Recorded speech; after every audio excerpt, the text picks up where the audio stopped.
आज बात करते हैं एक ऐसे गुमनाम हीरो की जो हमारी पूरी दुनिया को पावर देता है, ट्रांसफॉर्मर। बाहर से देखने में तो ये बस एक मामूली सा बक्सा लगता है ना? लेकिन इसके अंदर इंजीनियरिंग का वो कमाल छिपा है जिसने सचमुच हमारी सभ्यता को बदल कर रख दिया। तो चलिए आज इसी कमाल को समझते हैं। तो ये सवाल हम सबके मन में कभी ना कभी तो आता ही है कि भाई पावर लाइन में दौड़ रही हजारों वोल्ट की बिजली हमारे फोन को सिर्फ 5 वोल्ट पर बिना जलाए चार्ज कैसे कर देती है। ये एक ऐसी पहेली है जिसका सामना हम रोज करते हैं और इसका जवाब छिपा है एक ही डिवाइस में। जी हाँ, ट्रांसफॉर्मर। यही वो चीज है जो बिजली को हमारे लिए काम का और सेफ बनाती है। अच्छा, ट्रांसफॉर्मर के दिल तक पहुंचने के लिए ना हमें पहले कुदरत की दो सबसे ताकतवर लेकिन अदृश्य शक्तियों के बीच का रिश्ता समझना होगा, और वो है बिजली और चुंबकत्व। यहीं से हमारी कहानी का असली जादू शुरू होता है। देखिए, इसकी शुरुआत होती है ऑल्टरनेटिंग करंट यानी एसी से। अब डीसी करंट को एक शांत नदी की तरह समझिए जो बस एक ही दिशा में बहती है। लेकिन एसी तो समंदर के लहरों जैसा है, लगातार आगे पीछे। और यही जो रिदमिक डांस है ना, बस यही है ट्रांसफॉर्मर के जादू की असली चाबी। अब जरा कल्पना कीजिए, जब हम तांबे के तार की एक कॉइल से इस एसी करंट को गुजारते हैं तो एक कमाल की चीज होती है। करंट की हर एक लहर के साथ उसके चारों ओर एक मैग्नेटिक फील्ड, एक चुंबकीय क्षेत्र पैदा होता है और फिर गायब हो जाता है। ये एक तरह से एक धड़कता हुआ जिंदा मैग्नेटिक फील्ड है जो करंट की लहर के साथ ही लगातार अपनी दिशा बदलता रहता है। ठीक है, तो अब हमारे पास एक बदलता हुआ फ्लक्चुएटिंग मैग्नेटिक फील्ड है। अब सवाल ये है कि ये फील्ड बिना छुए किसी दूसरे तार पर असर कैसे डाल सकता है। चलिए अगला कदम देखते हैं। और ये मुमकिन होता है फिजिक्स के एक बहुत ही खूबसूरत नियम की वजह से, फैराडे का प्रेरण का नियम। आसान भाषा में कहें तो अगर कोई तार एक बदलते हुए मैग्नेटिक फील्ड की जद में आ जाए तो उस तार में अपने आप बिजली पैदा हो जाएगी। कोई कनेक्शन नहीं, कोई टच नहीं, बस शुद्ध चुंबकीय प्रेरण। है ना कमाल का साइंटिफिक मैजिक? तो होता ये है कि पहली कॉइल से जो मैग्नेटिक फील्ड निकल रहा है वो फैलता है, सिकुड़ता है और ऐसा करते हुए वो पास रखी दूसरी कॉइल के तारों के आर पार गुजरता है। ये अदृश्य मैग्नेटिक लहरें दूसरी कॉइल के अंदर के इलेक्ट्रॉन्स को एक तरह से धक्का देती हैं और बूम, एक नया वोल्टेज बन जाता है बिना किसी फिजिकल कॉन्टैक्ट के। तो चलिए अब इन्हें नाम दे देते हैं। हमारे पास 2 कॉइल्स हैं। जिस कॉइल में हम बिजली देते हैं वो है हमारी प्राइमरी वाइंडिंग, ये इनपुट है।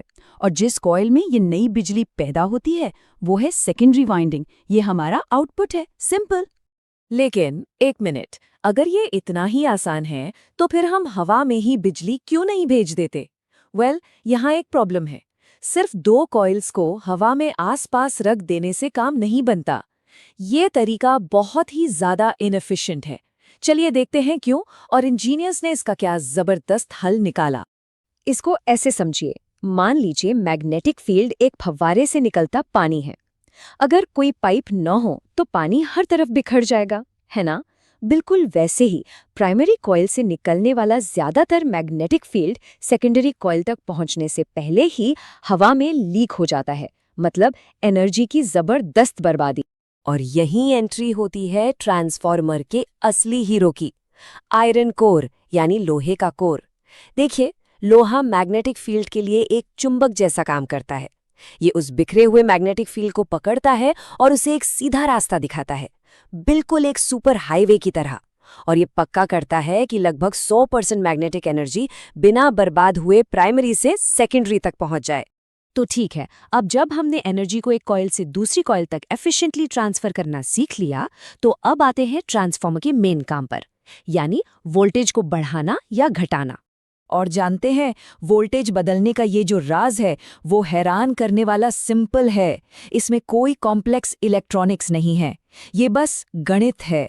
ये सब कुछ प्राइमरी और सेकेंडरी कॉइल्स में तार के कितने लपेटे हैं यानी कितने टर्न्स हैं उसके रेशियो का खेल है। फिजिक्स और मैथ्स का एक बहुत ही सुंदर मेल। नियम बिल्कुल सीधा है, अगर वोल्टेज कम करना है तो सेकेंडरी कॉइल में प्राइमरी से कम लपेटे रखिए, इसे कहते हैं स्टेप डाउन ट्रांसफॉर्मर। और अगर वोल्टेज बढ़ाना है तो सेकेंडरी में ज्यादा लपेटे रखिए, ये हो गया स्टेप अप ट्रांसफॉर्मर। बस इन्हीं लपेटों का रेशियो तय करता है कि आउटपुट वोल्टेज क्या होगा। अब देखिए, ट्रांसफार्मर का डिजाइन भले ही कितना भी शानदार हो, कोई भी मशीन 100% परफेक्ट नहीं होती। जब भी एनर्जी एक फॉर्म से दूसरे फॉर्म में बदलती है, थोड़ा बहुत लॉस तो होता ही है। तो चलिए देखते हैं कि ये एनर्जी जाती कहाँ है और इंजीनियर्स ने इससे निपटने के क्या स्मार्ट तरीके निकाले हैं। मोटे तौर पे एनर्जी का लॉस 2 जगह होता है, गर्मी के रूप में। पहला, लोहे के कोर के गर्म होने से, जिसे कोर लॉस कहते हैं, और दूसरा तांबे के तारों के अपने रेजिस्टेंस की वजह से, इसे वाइंडिंग लॉस कहते हैं। मतलब थोड़ी एनर्जी कोर में गर्मी बनकर उड़ जाती है और थोड़ी तारों में। अब इन लॉसेस को कम करने के लिए इंजीनियर्स ने बड़े स्मार्ट जुगाड़ लगाए।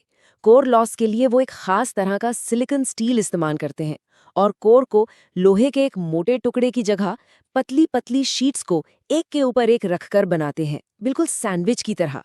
ये डिजाइन एडी करंट्स नाम की फालतू करंट्स को बनने से रोकता है, जो एनर्जी बर्बाद करती हैं। तो देखा जाए तो बिजली का बस एक मामूली सा उतार चढ़ाव, फिजिक्स का एक सीधा साधा नियम और लोहे का एक टुकड़ा, ये तीनों मिलकर एक ऐसी डिवाइस बनाते हैं जो चुपचाप भरोसे के साथ हमारी पूरी दुनिया को पावर दे रही हैं। ये इंजीनियरिंग की सादगी का एक जबरदस्त नमूना है। 19वीं सदी का ये आविष्कार हमारी इलेक्ट्रिक दुनिया का एक साइलेंट हीरो है। ये हमें याद दिलाता है कि कैसे एक सिंपल सा लेकिन ब्रिलियंट आइडिया पूरी दुनिया को बदल सकता है। और ये एक सवाल भी खड़ा करता है, वो अगला सिंपल लेकिन शानदार आइडिया क्या होगा जो आने वाली सदी को पावर देगा? सोचिएगा।